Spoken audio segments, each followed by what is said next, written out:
guys, welcome to another story time. So I've been wanting to record this since January, but for some reason I've been busy. But thank God I am back to YouTube. So here goes. So this story is about someone I worked for, a school I worked for. So previously I worked for a secondary school, high school, and a grade school, primary school. So my experience with the secondary school was absolutely amazing. They treated us well. There was no bullying or intimidation. You know, we were spoken to like we had sense. But the primary school, on the other hand, is a different story. So let me get to the primary. So the first incident was when we were being interviewed. The headmistress asked me what other skills I had, what other skill set I had. So I told her I was a baker. I didn't tell her I was a professional baker. I just said I was a baker. I can bake. So she was like, oh, she started dropping names of people in my city that could bake. And I said, oh, so that this person taught me to bake. And she was like, oh, it must be good. And I said, yeah, I tried.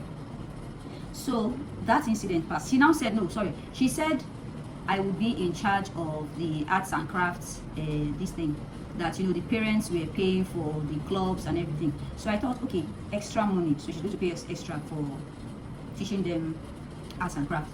So I asked her. I thank God I always ask questions because people are not nice. People are wicked. So don't ever assume that because you are a nice person or because you're a kind person, it means that the next person too is a kind person. Always ask questions. Don't make assumptions. Thank God I asked this question. And so I could enter one chance. So I asked her, is this extra job going to come with remuneration? Is there going to be extra pay? She said no, that there won't be extra pay. So I said, but the parents are paying for this club, right? They are paying extra. It's not part of the tuition. She said, yes. I said, I'm sorry, I cannot and I will not teach anybody how to bake for free. I said, because every year I take courses, I upgrade my skills, whether it's via YouTube or paid courses, but every year I must upgrade and update my skills. And it is money I use to do these things. So I cannot come and be teaching people for free how to bake. So another thing that this woman was just a wicked person. She was always looking for a way to cheat us. So she told me that she pays salaries on the 15th of every month, right? That's when she pays everybody's salaries, 15th of every month. Now, if you count from the 15th of January to the 15th of December, you will see that it's 11 months and not 12 months. What was the reason she gave? She said that in the middle of the month, at the end of the month, things are always very expensive because people receive salary that time, and she wants us to go to the market and buy things very cheap before the end of the month. But when we said, it was another teacher that brought this thing to my notice. She was like, do you know that this woman is paying us 11 months salary? I was like, When I counted from January to December, it's only 11 months. When you count 15 to 15, it's 11 months. So she was, excuse me, she was cheating us of 1 month's salary. It was a school's anniversary. It was 25 or 6, I can't remember. So we were planning, different activities to mark the particular day. During our meeting, she said on the particular morning that we will spend extra 30 to 45 minutes for praise and worship, and then go to our class. That was what we agreed during the meeting. So we're like, okay, no problem. On the said day, we did as she asked. We spent extra 30, 45 minutes, almost an hour doing praise and worship, and thanking God for another year and praying.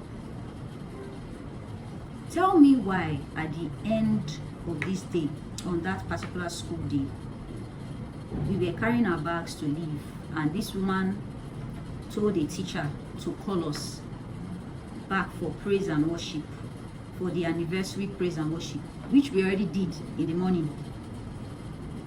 So it was the teacher that came to my class and said, Madam is calling everybody. I should come to the conference room. I said, why? She said, she said you should come and do praise and worship. I said, the praise and worship we did in the morning. So you should go. Let me not lie, I was upset. I sat down in my classroom and I refused to go. I sat down there. After maybe like 15-20 minutes, the head teacher came and said, "Hey, madam is calling us." He said, "Hey, I should just come. Kiniko. I said, "No problem. Maybe they say we should come." I said, "I will go." I went. I sat down in the conference room and I was looking at everybody. I refused to sing. I refused to clap. I refused to participate. Let me tell you why I refused to do that. God, this God that created us, doesn't force anybody to praise him, doesn't force anybody to serve him, doesn't force anybody to worship him. So I knew that because I was already angry, going there to sing praise and worship was just a waste of my time. I knew it would not pass that ceiling because I was upset and I was being forced to do it. I knew that God will not accept it. I was just wasting my time. And I'm sure that 45 minutes that all of us spent, we wasted our time because everybody there was upset. Everybody there was angry. But I was the only one that had the guts to say no. So I went there, I sat down. All the teachers were looking at me like, if in a while, you get mind, madam. Her office, the headmistress's office, is just opposite the conference room. She was looking at me. I didn't move. I sat down. She came into the conference room. Meanwhile, she was not part of this praise and worship. She was doing whatever she was doing in her room, in her office. After some time, she left her office, passed the conference room. Her toilet is on the other side. Went into the toilet. I don't know if she really went to the toilet or she wanted to see if I would jump. I didn't jump. I didn't move. She came out of the toilet. She was looking at me. I didn't flinch. She passed again back to her office. After some time, she came out of her office, like after 5 minutes or so, came out of her office and said, "Is there any problem?" I said, "No, ma'am, there's no problem." She said, "Why am I not singing?" I said, "I don't feel like it." She said, "Okay." She went into her office. They finished their praise and worship. Me, I stood up. By the time the praise and worship had finished, she called me to her office. Or was it the head teacher that gave me the query? They gave me a query and said I should reply by tomorrow morning. I said, "No problem." I took my query. I went home. My sister is a lawyer. I showed it to her, explained to her. My sister said, I said, just drafted a reply. I went to the cyber cafe, printed it the way she gave it to me. The next morning, I dropped it on her table. When I dropped it on her table, she was not there, so I handed it to the head teacher. Let her know. Did I hand it to the head teacher or did I drop it on her table? I can't remember. But I know she was not in the office, so it was the head teacher that was there. So I dropped and I said, "This is my reply to the query." So in the afternoon, it was in the afternoon after break time, they called me to the office. The head teacher was there, the consultant was there, and the headmistress. So she printed out one part of the contract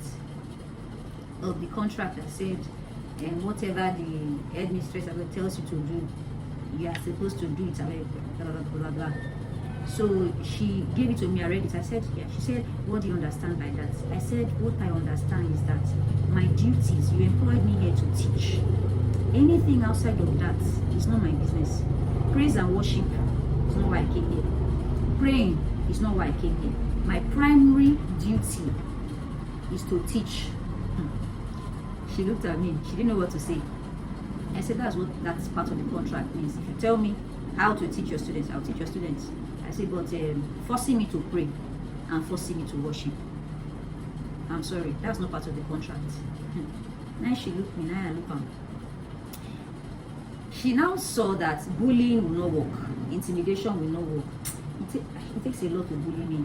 I think because when I was in primary school, I was the tiniest in my class, right? So I've always been the tiniest. I've always been the teenest. So I had to learn very early how to ward off bullies.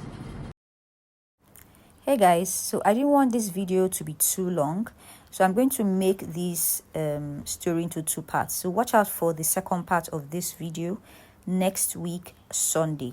If you're new here, welcome to the family. Please don't forget to like, subscribe, and leave your thoughts in the comment section. To my old subscribers, thank you so much for supporting my channel.